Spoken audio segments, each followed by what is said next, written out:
अस्सलाम वालेकुम। यकीनन इंसान अपनी खसलत के हवाले से थोड़ा लालची है। वो इस कोशिश में लगा रहता है कि कोई ऐसा काम हो जिसमें से उसकी मेहनत कम और ज़्यादा फ़ायदा, ज़्यादा उसको इनामात मिले।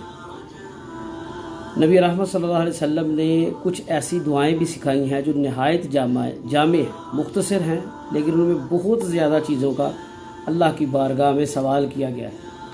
उनमें से एक बहुत ही प्यारी दुआ अब्दुल्लाह बिन मसूद रज़ियल्लाहु ताला अन्हु बयान करते हैं। रसूलुल्लाह सल्लल्लाहु अलैहि वसल्लम ये फरमाया करते थे, अल्लाहुम्मा इन्नी अस्अलुकल हुदा वत्तुका वल अफ़ाफ़ वल गिना।